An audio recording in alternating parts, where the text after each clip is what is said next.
Bonjour, bienvenue à Média en scène. Le 29 septembre 2021, il y a quelques jours, Najla Bouden Romdan a été nommée première ministre de Tunisie. C'est la première femme à accéder à ce poste et en France, certains journaux ont encore titré « Une femme nommée Premier ministre », perpétuant ainsi la longue série de postes obtenus par une femme et la non moins longue invisibilisation des femmes qui accèdent à des postes de responsabilité. Aurait-on d'ailleurs dit « un homme nommé Premier ministre ».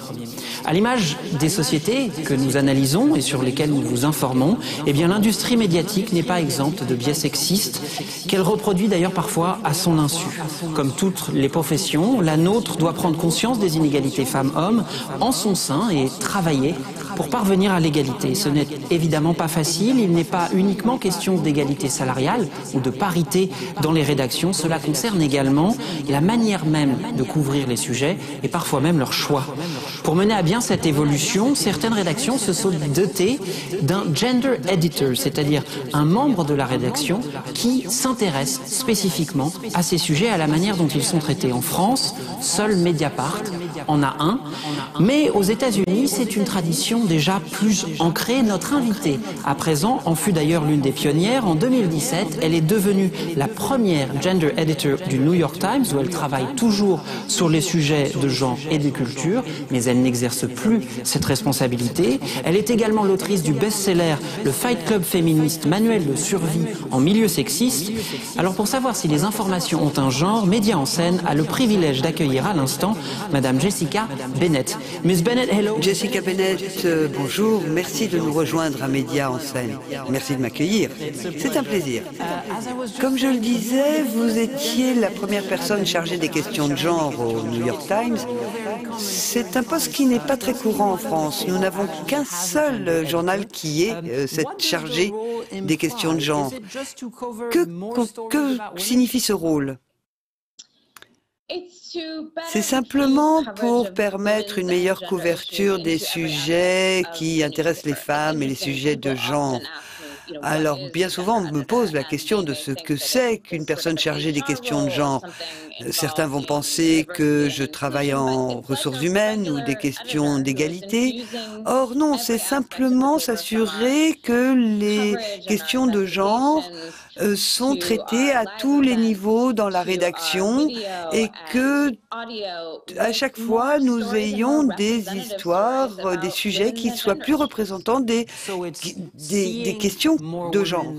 Donc c'est plus de femmes derrière la caméra, plus de femmes devant la caméra, plus de femmes qui signent les articles. Bref, c'est s'assurer que le point de vue des femmes est mieux représenté sur les sujets que vous couvrez. Oui, en fait, ce n'est pas quelque chose de monolithique. Quelquefois, c'est un gros sujet qui doit être mieux couvert. Quand on a eu le sujet MeToo, on l'a traité de manière globale et il fallait également le traiter de tous les points de vue. Mais ce qu'il faut, c'est aussi voir combien de personnes sont devant ou derrière la caméra.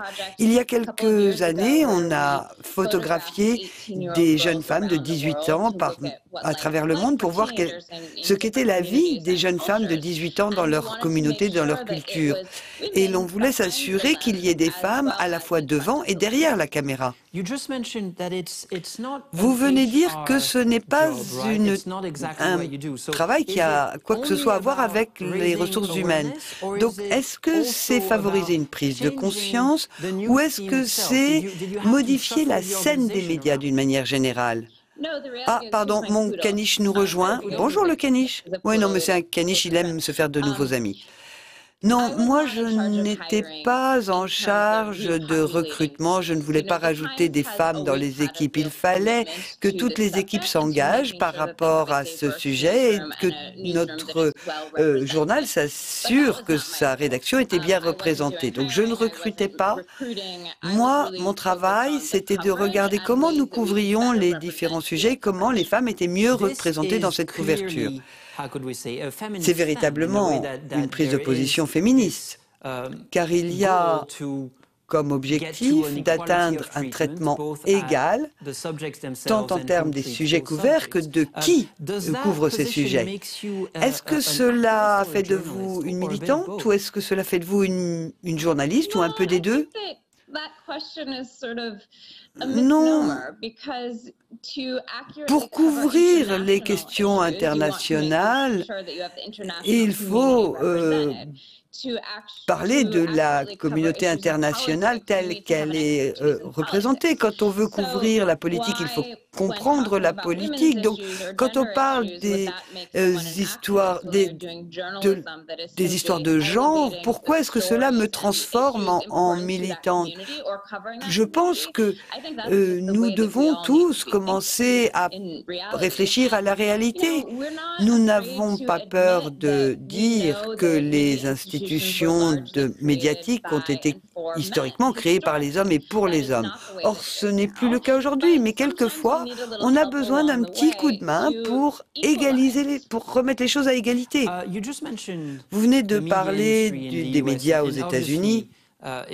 Et je pense que les défauts sont les mêmes partout. Vous venez de dire que les médias ont été créés pour les hommes, par les hommes.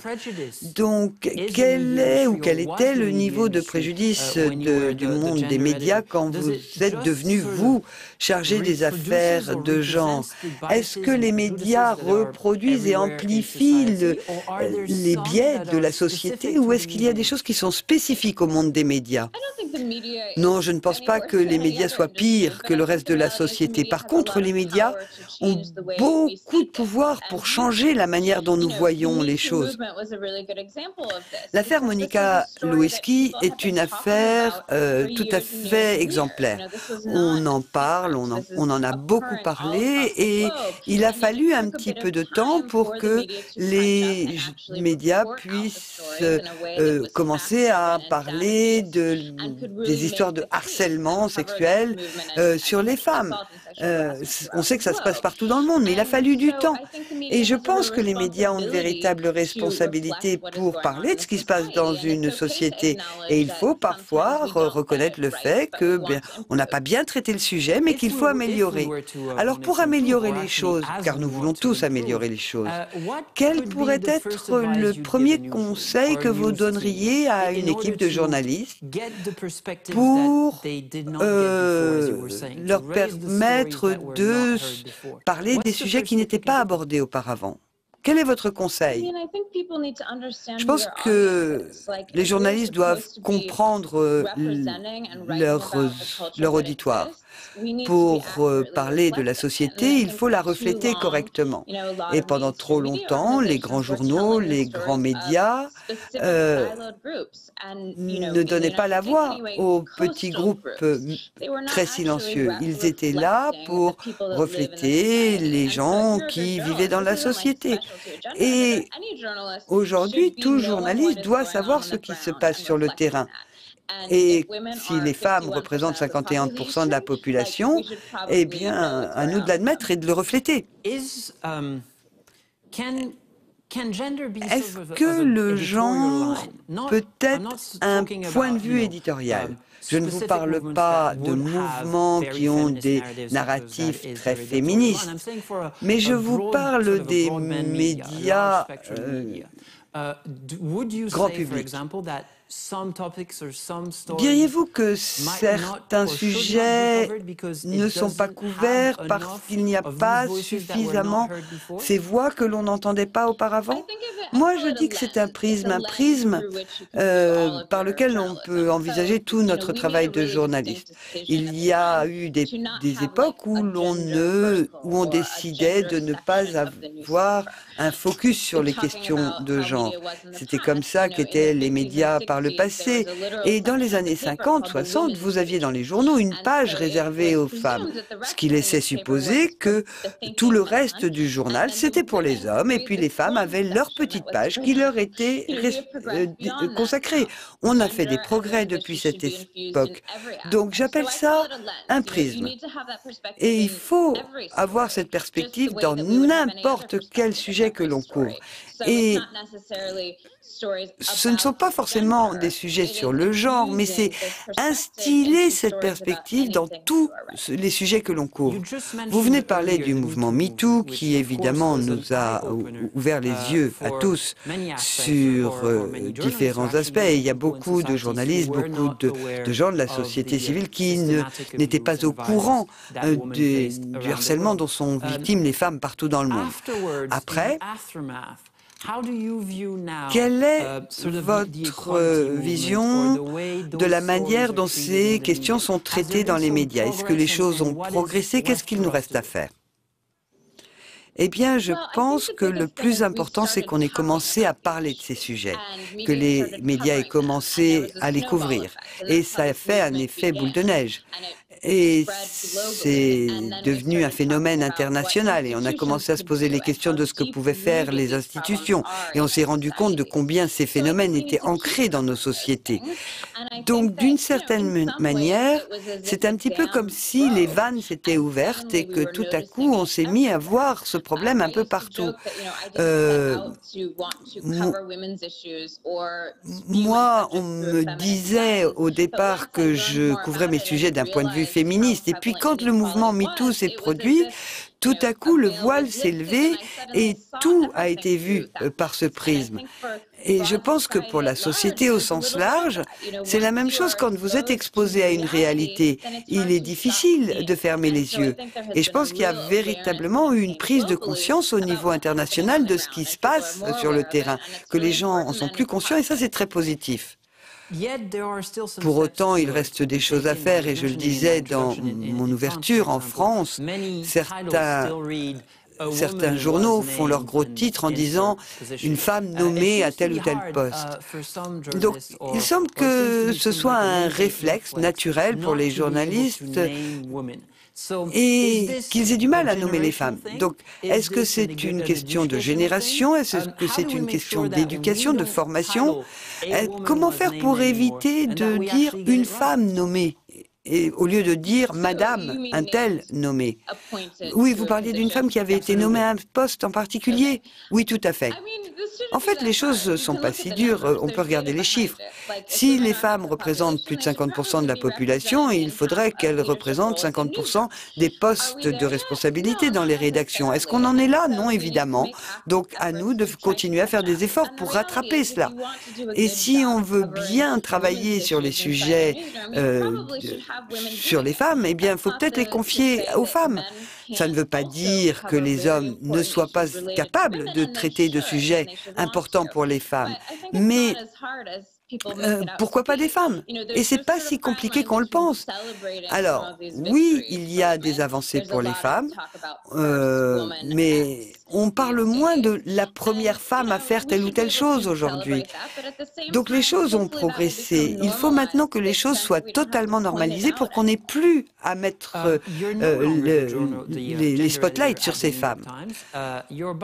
Alors, vous étiez chargé des questions de genre au New York Times et aujourd'hui on dit que vous êtes en train de vous remettre de cela. Est-ce que ça veut dire que ça a été difficile cette période dans votre carrière? Oui, c'était difficile parce qu'il a fallu que je résolve beaucoup de problèmes et c'était un petit peu comme j'étais en train de me battre contre des moulins. Il fallait que je résolve énormément de problèmes dans une culture qui était très prégnante. Donc, je me remettais constamment en question. Quel est mon rôle? Est-ce que je suis pas en train d'agir en tant que militante? Et en tant que journaliste, effectivement, je passais beaucoup de temps dans des réunions très ennuyeuses en plus.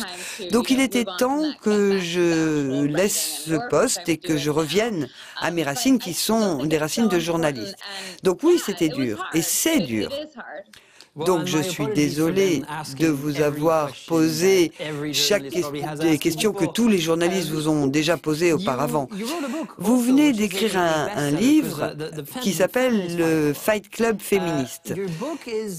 Et bien que le titre semble très antagoniste, le livre est très plaisant à lire. Il y a beaucoup d'humour, vous vous mettez à la place des gens. Et de votre point de vue, est-ce que l'humour est la meilleure arme pour parler de ce sujet et pour nous permettre de vérifier que nous sommes sur les bons rails? Pour moi, l'humour, c'est très très fort. C'est une arme très puissante. Ça permet d'aborder des sujets qui rendent les gens un petit peu mal à l'aise. Vous dites que le titre de mon livre, c'est un titre un petit peu antagoniste, mais le livre ne l'est pas. Ce que je voulais, c'est que les gens aient un petit peu un choc au départ, qu'ils prennent conscience du fait que nous ne vivons pas dans un monde parfait, mais qu'à partir du moment où on veut améliorer les choses, les outils existent pour améliorer les choses. Donc, moi, je voulais faire passer des messages et moi, dans mon Fight Club féministe, qui est un groupe de femmes avec lequel je me réunis régulièrement, à toutes nos réunions, on dit si on ne parvient pas à rire de ça, on finit par pleurer, donc il vaut mieux en rire. Ok, quel est le sujet que vous couvrez aujourd'hui et que vous couvrez par ce prisme? Quel est le sujet sur lequel il convient de se pencher aujourd'hui? Oh, il y en a tellement. Et j'ai travaillé sur beaucoup de sujets au cours des mois passés. Et j'essayais de voir comment les personnages de notre histoire récente sont des personnages que l'on voit totalement différents par le prisme que nous avons aujourd'hui. Si on regarde Monica Lewinsky, cette stagiaire qui a eu une aventure avec le président, on la voit différemment aujourd'hui. Regardez ce qui se passe avec Britney Spears, cette pop star qui était sous curatelle. Donc, leurs problèmes à elles sont des problèmes importants, certes, mais quand on regarde leur histoire avec des années de recul, 10 années de recul, et que l'on se rend compte combien notre perception a changé, c'est intéressant de voir, par exemple, pour Monica Lewinsky, et comment son aventure avec le président a été couverte dans les années 90. Et aujourd'hui, beaucoup de choses ont évolué. Notre façon de voir les choses a évolué. Et maintenant, elle reprend la parole et elle s'exprime ouvertement. Vous avez revu notre passé récent. Vous avez vu comment les choses ont évolué. Et il y a un grand débat autour du mouvement woke. Et c'est exactement ce que vous avez décrit, c'est cette capacité à regarder, à réévaluer notre passé, à voir comment les choses ont évolué et comment on parle des choses différemment. En France, il y a un grand débat entre ceux qui voient cela comme faisant partie de la cancel culture et ceux qui disent c'est simplement une question de se réveiller et de voir les inégalités telles qu'elles sont. Alors, qu'est-ce que c'est que le mouvement woke et comment voyez-vous votre rôle comme faisant partie de ce mouvement woke? Alors, je ne considère pas qu'en tant que journaliste, je fasse partie d'un quelconque mouvement. Alors, le mouvement woke, le mouvement cancel culture, ce sont des expressions que l'on utilise pour décrire une culture et vous avez des gens qui s'inscrivent dans ces mouvements, mais pas moi. Je pense qu'il y a un intérêt à regarder le passé et à regarder le passé avec un œil critique. Quand on regarde l'affaire Lewinsky, c'était une stagiaire de 21 ans qui travaillait pour l'homme le plus puissant des États-Unis et peut-être l'homme le plus puissant du monde et qui a eu une aventure avec lui. Ça permet de comprendre les dynamiques de